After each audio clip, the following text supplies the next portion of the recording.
Linda retired at 64. She worked 38 years as a school administrator in Ohio. She never missed a 401k contribution. She bought a house, raised 2 kids, and did everything the brochures told her to do. She had $112,000 saved. Dave also retired at 64. Same age, similar salary, similar zip code.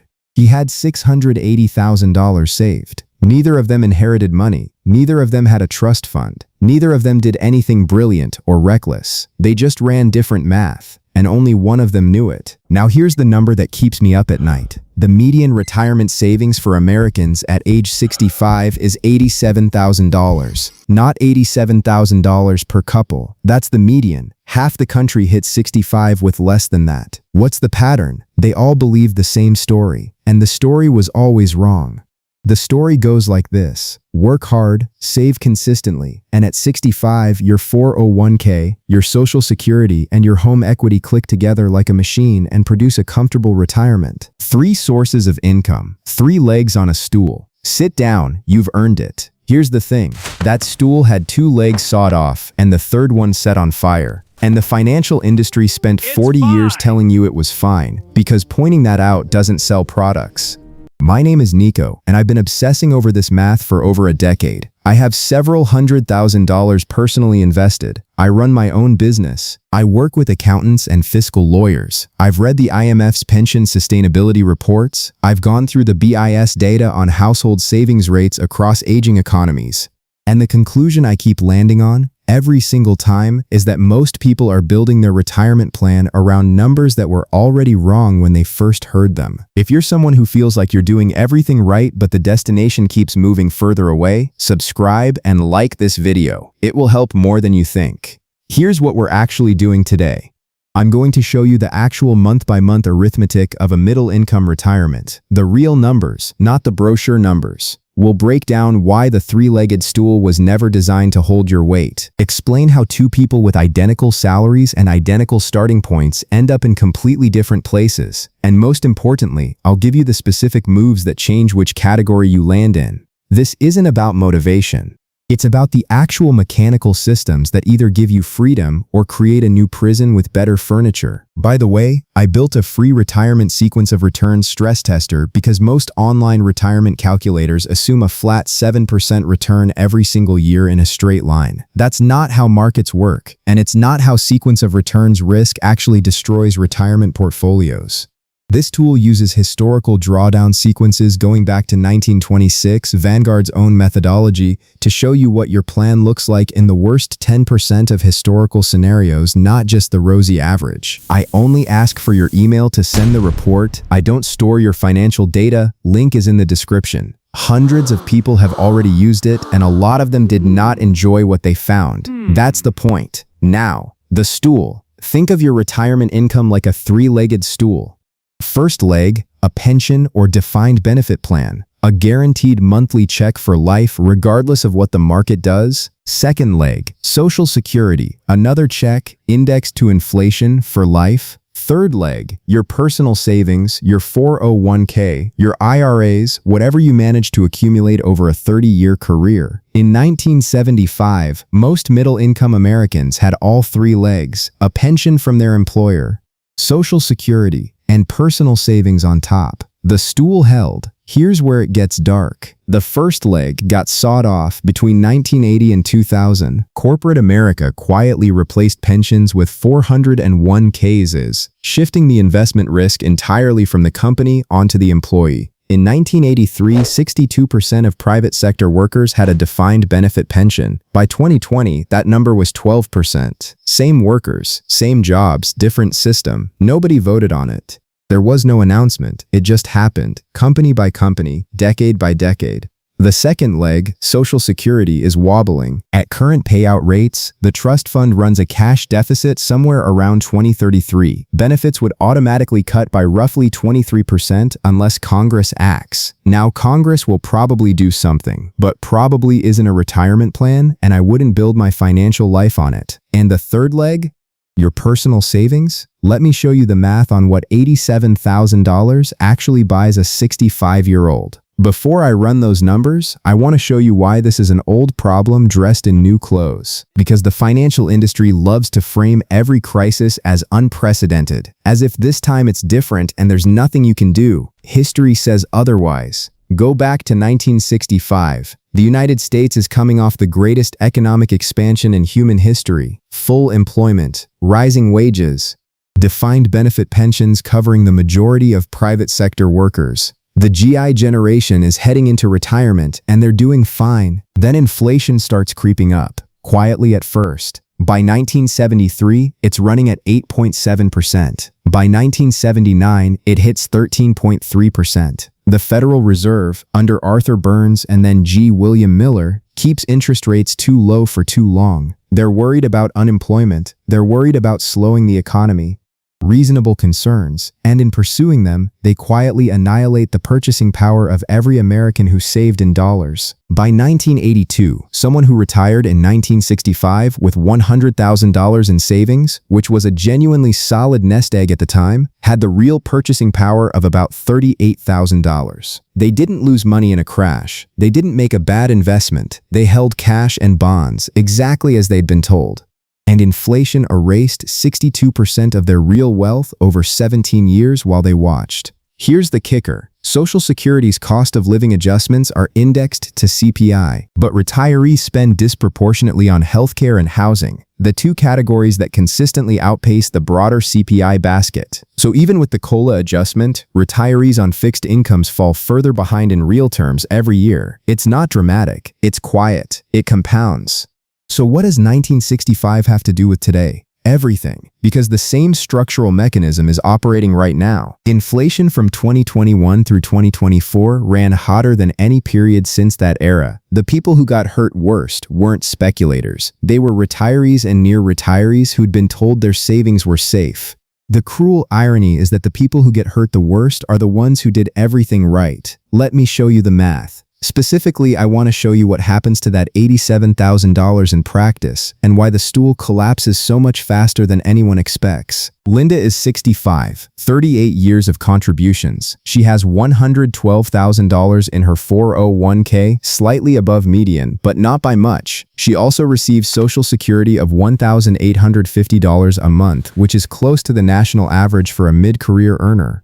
Her fixed monthly expenses, rent, utilities, groceries, basic healthcare, run $3,200. Month 1, Social Security covers $1,850. The remaining $1,350 comes out of the 401k. That's $16,200 a year in withdrawals. At that rate, the $112,000 is gone in under 7 years. She'll be 72 with no savings and fully dependent on Social Security to cover expenses that keep rising. Now add one realistic complication. The market drops 20% in year 2.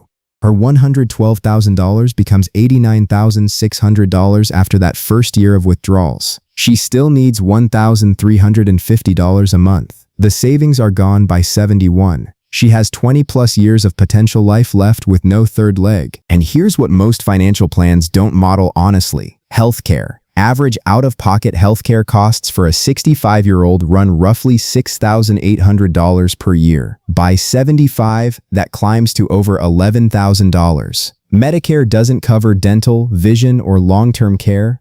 A single serious health event, a hip replacement, a cardiac episode, costs $30,000 to $50,000 out of pocket even with coverage. Linda's stool doesn't have a cushion for any of that. Linda isn't a cautionary tale. Linda is the median American retirement story. She's the math the brochures never run. Now here's Dave. Dave is also 65. Similar salary to Linda across his career. He managed logistics for a regional distributor, never broke 6 figures.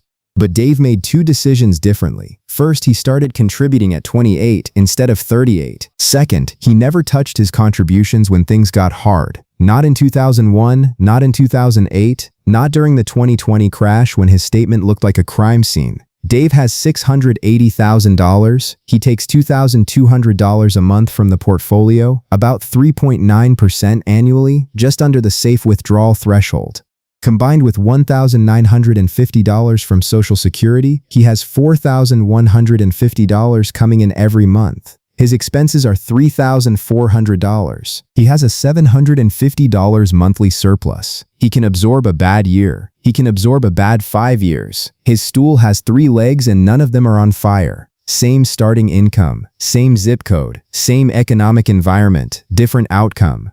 Entirely because Dave started 10 years earlier and held his nerve during every downturn. The second person didn't have more money. They had optionality. Now here's where most people stop paying attention, and it's the most important part of this entire video. The reason Linda and Dave ended up in such different places isn't intelligence or income. It's that Dave understood something about the stool that Linda didn't, that the stool was never going to hold on its own, that the first leg was already gone, that the second leg was shaky, that the third leg had to carry the whole thing, and that meant building it bigger, earlier, and more deliberately than any brochure ever suggested. Here's where it gets interesting. In 1978, Congress passed the Revenue Act. A benefits consultant named Ted Benna found a clause, Section 401k, that allowed employees to defer taxes on contributions to a retirement savings plan. The clause was originally written for executive compensation packages. Benna repurposed it for ordinary workers. The IRS approved it in 1981. By the mid-1980s, corporate America realized it could replace expensive defined benefit pensions where the company absorbs all the investment risk with 401k says where the employee absorbs all of it. And they made the switch, company by company, decade by decade. And they sold it as empowerment. You're in control now. Sure, you're in control of a system you weren't trained to navigate, with no guaranteed floor, in a market that moves in ways no one reliably predicts. That's the control you were handed. The mutual fund industry did well out of this arrangement, though. In 1980, the average actively managed fund charged 2.3% annually. On a $500,000 portfolio, that's $11,500 a year. Every year, compounding in reverse for you while the fee compounded forward for the manager. Not malicious, structural. Their incentives pointed toward growing assets under management. Yours pointed toward actually retiring. Imagine a financial seminar from 1985. Guy in a suit, great hair, put your money in these growth funds, 14% annual returns, you'll retire a millionaire, easy. Cut to 2005. Same guy, less hair, same tie. So there were some fees we didn't fully explain. And a couple of market cycles we didn't model. But other than that, look, the stool is still standing, mostly. There's a psychological trap buried inside all of this that I want to name directly because naming it is the first step to escaping it. I call it the deferred reckoning trap. Your brain is not built for 30-year time horizons. It evolved for immediate threats and immediate rewards.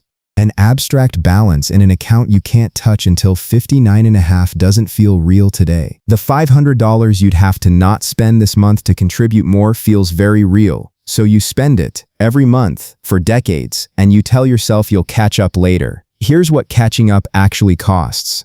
If you're 35 and you delay 5 years, starting at 40 instead of 35, investing $600 a month at 7%, you end up with roughly $568,000 at 65 instead of $804,000. That 5-year delay costs $236,000 in lost compounding. No crash, no bad decision, just 5 years of not starting. The stool metaphor cuts through this because it's physical and immediate. You wouldn't sit on a stool with 2 legs sawed off and 1 burning. You'd see the problem instantly. But inside a 401k statement, the numbers look like they're growing, because they are, just not fast enough in many cases to replace what the first 2 legs were supposed to provide. Here's how the people who actually pull this off think about it. They don't treat retirement as a binary switch, working then not working. They track a ratio. Passive income divided by monthly expenses. That's the number that actually tells you where you are. At 30% coverage, you can take a pay cut, turn down the job you hate. At 50%, you could work part-time doing something you find meaningful. At 100%, the job becomes optional. And when a job is optional, it stops feeling like a trap and starts feeling like a choice. That's what the stool is supposed to support. Not a specific age, a specific ratio, a specific level of optionality. 5 things to do, not someday, this week. Action step 1, run the stool audit tonight. Write down 3 numbers. What Social Security would pay you monthly? Go to ssa.gov right now. It's free. It's right there under your account. What your current savings would produce at a 3.5% annual withdrawal rate, and what your actual monthly expenses are. Add the first two. Subtract the third. That number, positive or negative, is the honest current state of your stool. Action step 2. Find your expense ratios tonight. Log into your 401k and look at the fund level fees. If your total annual fee burden, fund expenses plus any advisor charge is above 1%, you are paying more than you need to. Vanguard, Fidelity, and Schwab all offer broad market index funds with expense ratios under 0.1%. A shift from 1% to 0.1% on a $300,000 portfolio over 20 years saves you roughly $60,000. That's not a rounding error, that's another leg of the stool.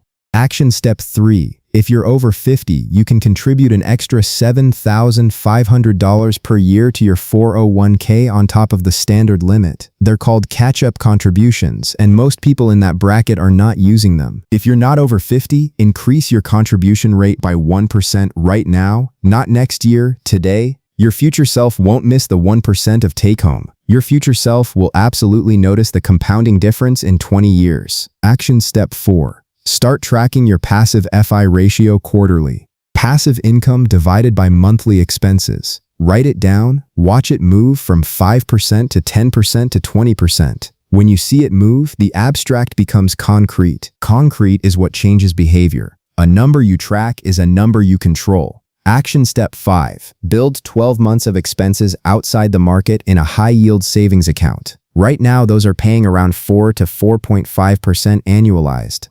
That's your income floor. The money that means you never have to sell equities at a 35% loss because you have no other option. The single most dangerous thing about a stool with one leg is being forced to shorten that leg further at the worst possible moment. 3 things to take away. 1. Your retirement number isn't what the calculator shows when you assume average returns. It's what you actually need if the market drops 30% in the first 5 years after you stop working, because sequence of returns will make or break you faster than any 40-year average. 2. The stool was never going to hold as designed. The first leg was quietly taken away by your employer. The second leg has a structural uncertainty you can't control. You have to build the third leg bigger and earlier than every brochure ever suggested, not because the system is evil, but because its incentives were never aligned with yours. 3. The people who actually pull this off aren't the ones with the biggest pile. They're the ones who figured out what enough looks like and stopped moving the target. If this one hit differently than you expected, go watch the video I made on the hidden fee structure inside your retirement account. I ran the arithmetic on a 1% annual fee compounding over 25 years on a $500,000 portfolio. The number is uncomfortable, worth knowing anyway. I'll put it in the cards. One question for the comments: do you believe Social Security will still pay full benefits by the time you retire? I'm genuinely asking because your answer changes your entire retirement math, and I'm curious how people across different ages are thinking about this. Like and subscribe. It will help more than you think. Don't be the one still sitting on a burning stool, waiting for someone to warn you. Lazy investing built more fortune than crypto memes.